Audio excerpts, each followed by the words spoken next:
pero bago yan, i-shoutout muna natin yung yung mga subscriber natin ng mga baguhan. So kung halimbawa subscriber po kayo, mag-comment lang po kayo sa video para po ma-notify kayo, kasi minsan yung mga bago kong subscriber, nagtaka ako, marami tayong subscriber na pumasok pero hindi sila na-notify, hindi sila, dati may nakalagay na your new subscriber, so ngayon wala. Kung hindi nagko-comment, hindi ko malalaman na subscriber ko pala siya. Yun. So, ayan, maraming salamat. Shout out natin tong natin sa subscriber natin, na bagong subscriber natin. So, ayan, maraming salamat sa iyo, Jose Tan. Maraming salamat sa pag-subscribe mo. And then, si Big More din po. Magandang umaga sa inyo, Big More. Dan Ortega, maraming salamat din sa iyo. Clark Tolentino, maraming salamat. 2Cube, maraming salamat sa iyo, 2Cube. Lolo ko, maraming salamat. And then Rodolfo Del Monte, maraming salamat din sa iyo, at sana na-enjoy mo yung panood natin sa ating mga bagong video. And then yung huli nating si Samuan. So maraming salamat sa inyong lahat. And then doon po sa hindi pa po nagko-comment at hindi ko pa nabanggit ng mga subscriber ko, comment lang po kayo sa baba para po ma-notify ko kayo, at sana maging artista rin po kayo sa susunod kong vlog. So hello, good morning po sa ating mga kapaps, mga kabrum-brum, mga ka-customer. Magandang umaga po sa ating lahat. Magandang umaga, magandang tanghali, magandang gabi, o anong oras man po nyo po itong mapanood na video na to. Magandang araw po sa ating lahat. So ayan, update po tayo sa sa Lalamove pair. So ayan, sobrang baba po talaga sa totoo lang ng pair ngayon ni Lala.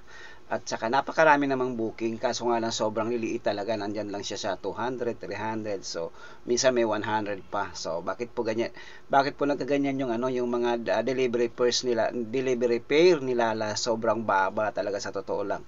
At saka kung halimbawa kayo ay driver, parang hindi nyo talaga papangahasang pindutin o kaya kunin yung booking na yun, dahil sino ba yung malang kukuha ng ganung 100 pesos, 200 pesos, tapos guguguli mo dyan mahigit isang oras bago umano. So parang ang nangyari dyan, kinain lang yung oras mo ng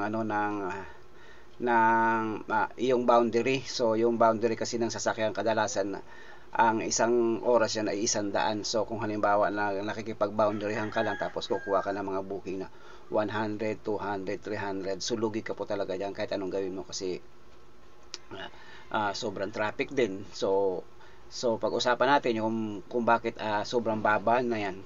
Yan nga po ay bunga nung strategy na ginawa ni Lalamove. So marketing strategy na ginawa niya ng triple booking, double booking. Pero sa totoo lang, pag nag-double book ka, may mga customer na pagdidiskitahan ka, sabihin, bakit ka nag-double booking, sir? Alam nyo ba nagmamadali kami? So ayan po yung isa sa mga dapat pag-usapan doon sa Lalamove, kasi si Lalamove kiniklaim niya na okay, pwede ka mag-double booking, pero dapat ka magpaalam. Pero ayan nga ang problema, magpapaalam ka sa customer. Sa totoo lang, pag nagpaalam ka sa customer, sa 10 dyan, malamang 7 ang hindi papayag dyan. So ayan po yung masakit na katotohanan. Karamihan ng mga customer is akala nila pag tinanggap mo yung booking na itakbo mo na kaagad. So kasi meron din naman mga customer na nagbubook talagang emergency na, kung last 2 minutes na kung sabihin, tapos tsaka sila magbubook. So ayan po yung masakit na sabi nila, Lalamove,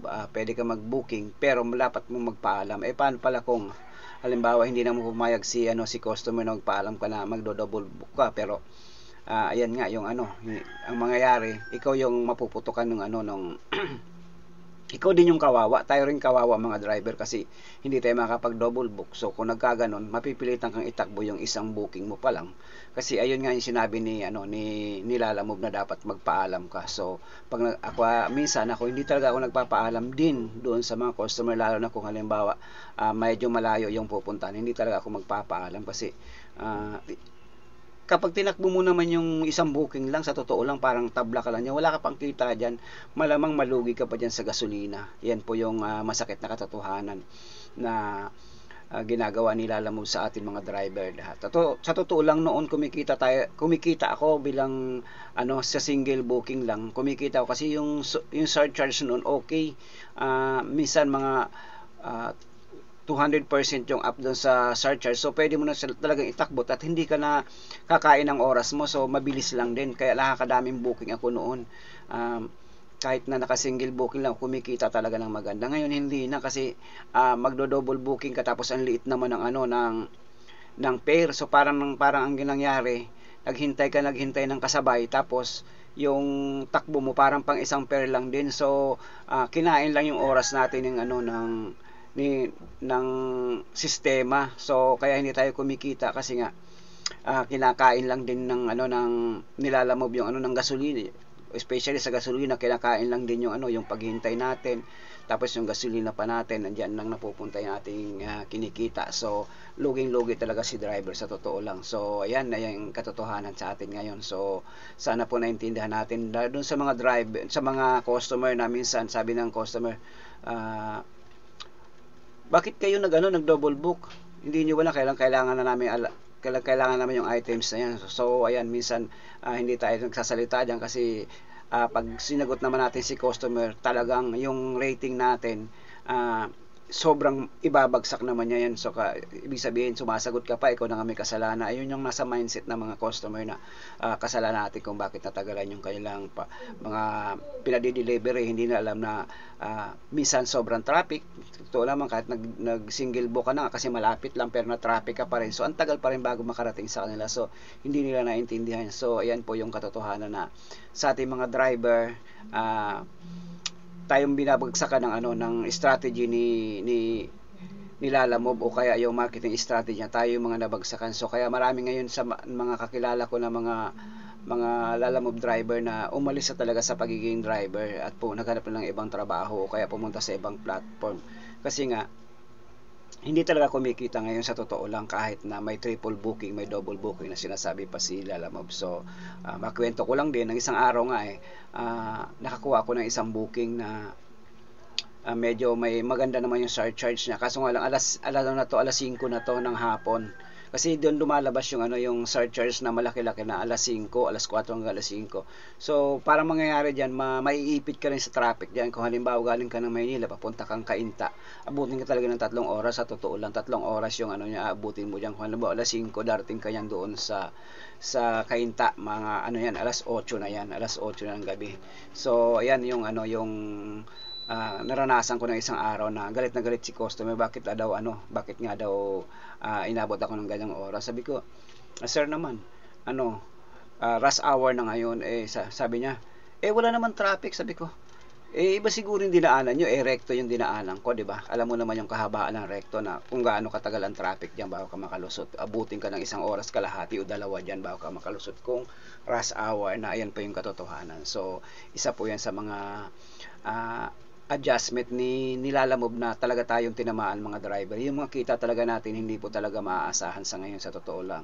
So ayan po yung yung update natin. Although napakarami naman ang booking ni Lalamove ngayon, kaso nga lang maliliit. So hindi mo rin pagtsatsagaan kuhanin, kasi pag kinuha mo maliliit na, tapos wala pang base fare. So isa po yan sa mga wala nang base fare, wala pang surcharge kadalasan. So ang nangyayari, sobrang tagal mo bago makakuha ng booking. Kaya ako ngayon, dati lumalabas ako alas 10 ng umaga, kumukuha ako.